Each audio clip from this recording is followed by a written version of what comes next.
Hey, this is Kat from Red Mountain Shaman, and I share shamanic wisdom through dreams, visions, nature, synchronicities, intuition, channeling, art, music, photography, and shamanic journeys. Welcome back to my channel. In this episode, I'm going to share a few personal spiritual experiences, followed by a transmission from Yeshua and Mary Magdalene. But first, I wanted to read a couple cards that I pulled. The question I asked was, what are we getting ready for? Because in one of my last ceremonies that I shared, Wokova was saying, get ready. And I'm not sure what he meant by that. So the first card I pulled was from the Shaman's Oracle. And it was the card called Ancestors of Exile. And one thing that popped out in this card was, I stand ready to help lost people find their way back to their place of belonging. I am the ancestor of exile. I have borne witness to many kinds of separation, and I have watched the suffering of those who are driven away from their home or country. Yet there is a deeper exile still, an exile from self. Draw strength from me when you need reconnection or support in times of loneliness.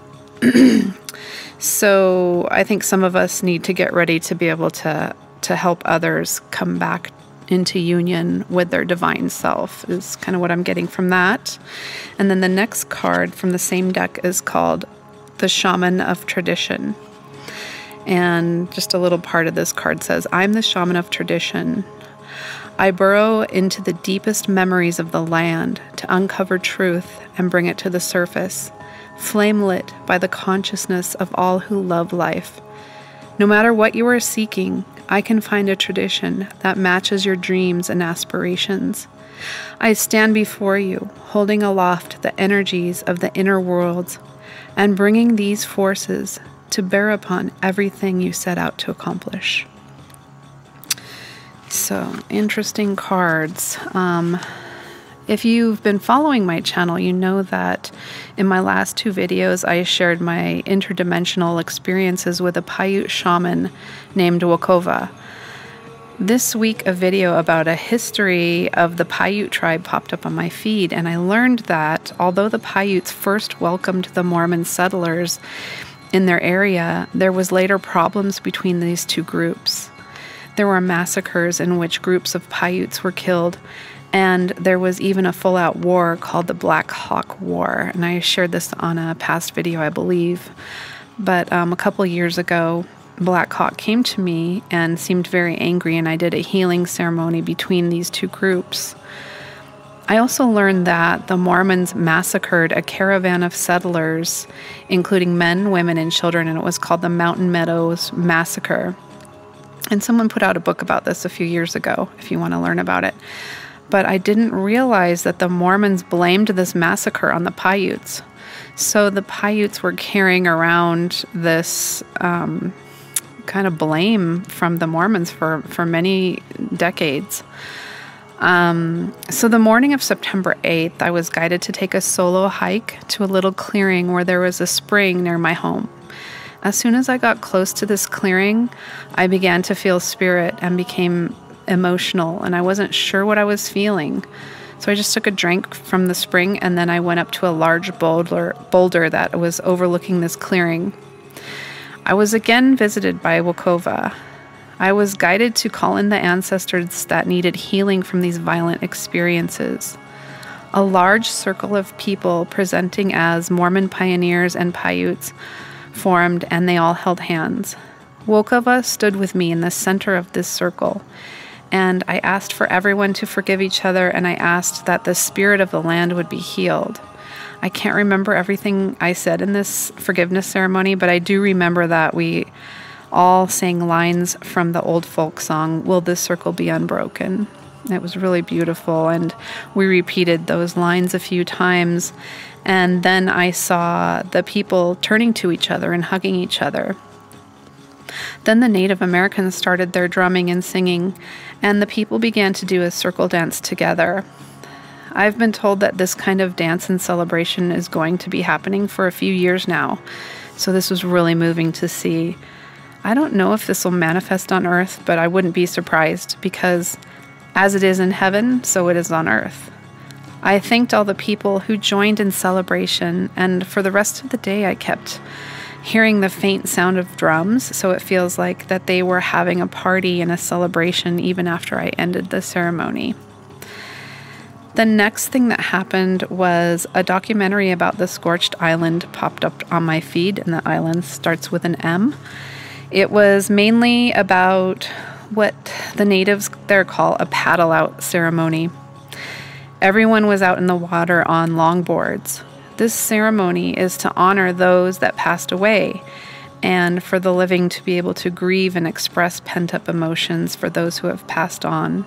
I'll put a link in the comments to this documentary if you want to watch it. The person who made it was interviewing people on boats during this ceremony. And on their way back to the harbor, a group of dolphins accompanied the boat. I again felt spirit nudging me with emotion, and I was taken back to a shamanic journey I did a few years ago that I can now see is clearly connected to what happened on the Scorched Island. I wrote about this in my private Facebook page that I kind of used as a journal for a few years on March 5th, 2019. And here's an excerpt from what I wrote. Sometimes with journeying, messages and information can come in parts, kind of like a puzzle. In a journey I took a few weeks ago, I saw a dolphin, and he asked me to get on his back. We glided blissfully and effortlessly through the ocean, and we arrived in Hawaii. I saw flamingos, which don't live in Hawaii, but were symbolic of something. I saw my family members who lived there, and I have 2 siblings that are there and some extended family. That's how I knew it was Hawaii. And it was tropical, and there were birds. And then my guides told me that they had something to show me. I saw a coffin being lowered into the ground. They all lowered their heads and allowed me to feel a moment of grief for the coming event. I know that death is only a transition into another life, and that all will be well with the person who will be transitioning. This person chose their exit point. The people affected most are the people left on earth missing them. Then the music I was listening to on this journey abruptly changed, and something more upbeat and joyful came on. And I saw myself speaking at a funeral with comforting words about life, death, and the rebirth process. I had completely forgotten about this journey, and now I'm wondering if it has a link with the island fire. I looked up the meaning of the flamingos. They represent beauty, balance, elegance, vibrance, romance, celebrations, and parties. I also heard someone talking about how dolphins are higher dimensional beings in physical form and guide souls to the beyond. They are a bridge between the worlds. The spirit of the dolphin can help us heal back to wholeness. They remind us about our need for community and the need to recreate ourselves. They are often seen as messengers of God and of the spirit realms and are extremely high-frequency beings. The last thing I wanted to share was a journey I had September 9th with Sitting Bull, which was last night. We went on horseback to a place with pine trees. I kept looking around trying to figure out where we were. Then I saw that we were in an area next to the Grand Canyon. Then I was shown a car trunk full of gifts that seemed to be ancient bottles or jars with ornate lids, almost like artifacts. Then we were suddenly on the island in Hawaii where the fire was. Sitting Bull took me up to a mountaintop there. We sent healing and light to this area. I intuitively feel like we may have also been clearing some sort of ley line that connects these 2 areas, but I'm not sure. I saw a rabbit fur cloak surrounding the area, almost like it was giving it a hug. I've seen many rabbits or hares manifesting in different ways in the last week, and I've mentioned this in past videos that these rabbits keep appearing to me. So, like the flamingo, the rabbit represents beauty, rebirth. I asked if any of the ascended masters wanted to add anything to these experiences, and Yeshua and Miriam came forward. This is what they said. Dearest daughter of light, we appreciate you receiving us and our words today. We bring tidings of joy. The earth is being purified, and the frequency is continuing to be elevated. Thanks to the many volunteers, such as yourself, who have come into human form in order to assist with the great shift of Gaia into the Golden Age.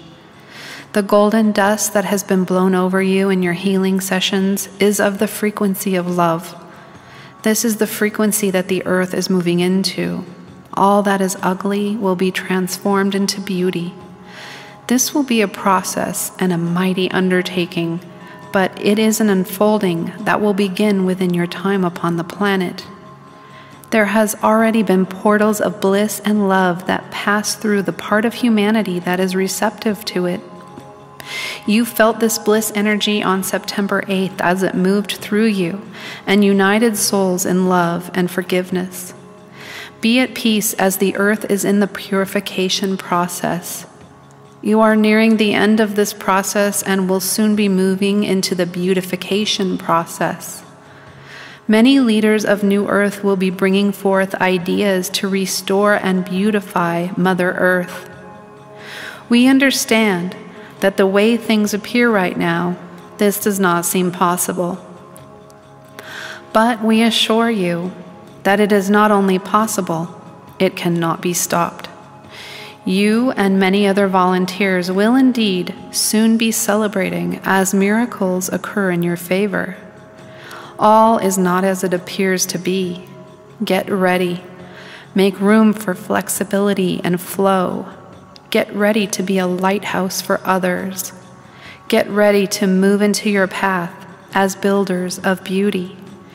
You came from the realms of beauty, and you will bring your unique signature of beauty down into matter. And so it is. We are Yeshua and Miriam, adept healers and bearers of the golden light, carriers of the eternal flame. We pass the torch on to you, kings and queens of New Earth. Bear your light with pride. No longer will your flame be snuffed out and hidden. It is time to burn brightly and bring your light into manifestation. It is time to bring heaven to earth. It is time to bask in the golden light of a new dawn. It is time to be the light bearers that you came here to be. All of heaven is behind you, celebrating and cheering you on. Your presence has impact and power.